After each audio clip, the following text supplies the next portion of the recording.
একটি পুরুষ কয়টা বিবাহ করতে পারে বাপ? এজন্য বলুন না, সাতটা। সাতটা? সাতটা? এই ধরে বলুন না কয়টা?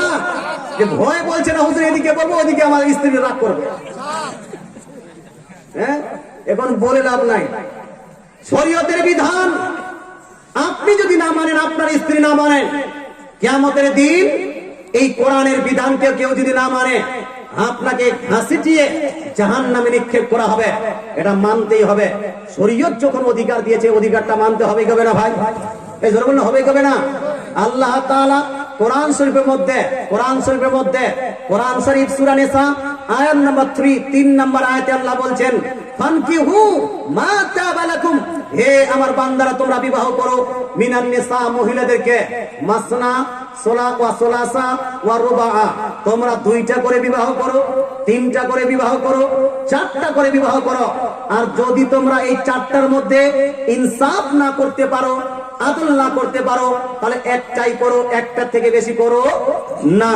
এখান হাদিস এই আয়াত থেকে পারমিশন মুসলমান ছেলেদের জন্য পারমিশন কয়টা বিবাহের? এজন্য কয়টা? 4টা। বর্তমান যুগ এমন হয়েছে বা একটা ছেলে যদি 4টা মেয়ের সঙ্গে প্রেম করে, 4টা যদি গার্লফ্রেন্ড রাখে, তাকে খারাপ মনে করা হয় না, তাকে লুচ্ছা মনে করা হয় না। যারা আনমেরিড ছেলে, এই ছেলেরা তো বলে, আরে তোর তো কপাল ভালো রে, তুই রাতে একটা মেয়ের সঙ্গে লাইন মারিস আর দিনে একটা আর মেয়ের সঙ্গে লাইন মারিস, ক্রিসমাস ডে অন্য মেয়ের সঙ্গে আর ভ্যালেন্টাইন্স ডে অন্য মেয়ের সঙ্গে, তোর কপাল করে গেছে, আমার কপালে কোনো মেয়েই জুটলো না। এইরকম অনেক ধারণা করনেওয়ালা মুসলমান ছেলে আছে এই দুনিয়াতে। মুসলমান আপনাকে বলতে চাই, অনেকগুলো পুরুষ যারা বিবাহ করে নিয়েছে, এনারা বলছে আমরা পাক এবং পবিত্র।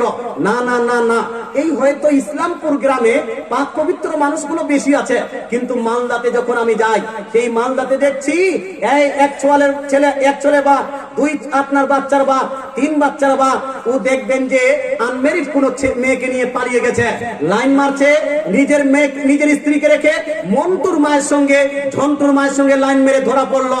ধরা পড়ার পরে 1 লাখ টাকা 2 লাখ টাকা জরিমানাও দিয়ে দিচ্ছে। হয় কি হয় না? এইদিকে হয় না। আপনারা রাগ করে কোনো লাভ করবেন না, আপনাকে বলছি না আমি।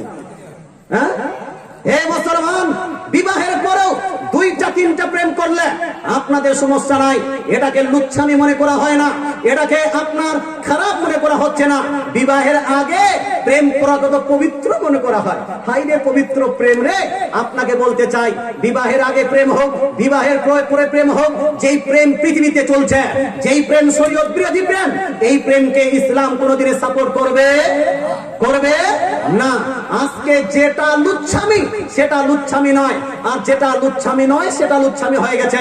পুরুষ, তোমার যদি একটা স্ত্রীকে কন্ট্রোল, একটা স্ত্রীর মাধ্যমে তোমার যদি নিজেকে কন্ট্রোল না করতে পারো, তুমি বিবাহ করতে পারো 2টা, তুমি বিবাহ করতে পারো 3টা, তুমি বিবাহ করতে পারো 4টা।